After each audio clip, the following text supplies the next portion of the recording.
কিশোর gang আজকে দেখবেন বিভিন্নভাবে তারা এই সমাজটাকে নষ্ট করার জন্য বিভিন্ন দেশে, বিভিন্ন ডিস্ট্রিক্টে, বিভিন্ন এই সিটির মধ্যে বা অন্য সিটির মধ্যে দূর থেকে আর্থিকভাবে তাদেরকে টাকা দিয়া কিন্তু কিশোর গ্যাং দিয়ে আজকে কাজ করাচ্ছে।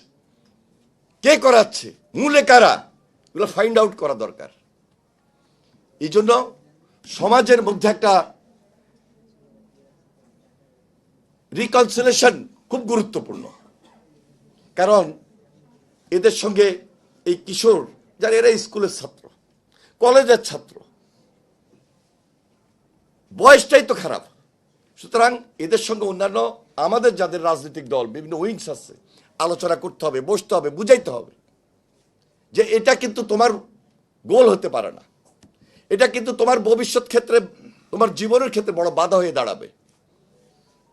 যেই কারণে আজকে গাজীপুরের মতো জায়গায় একজন সাংবাদিককে হত্যা করা হয়।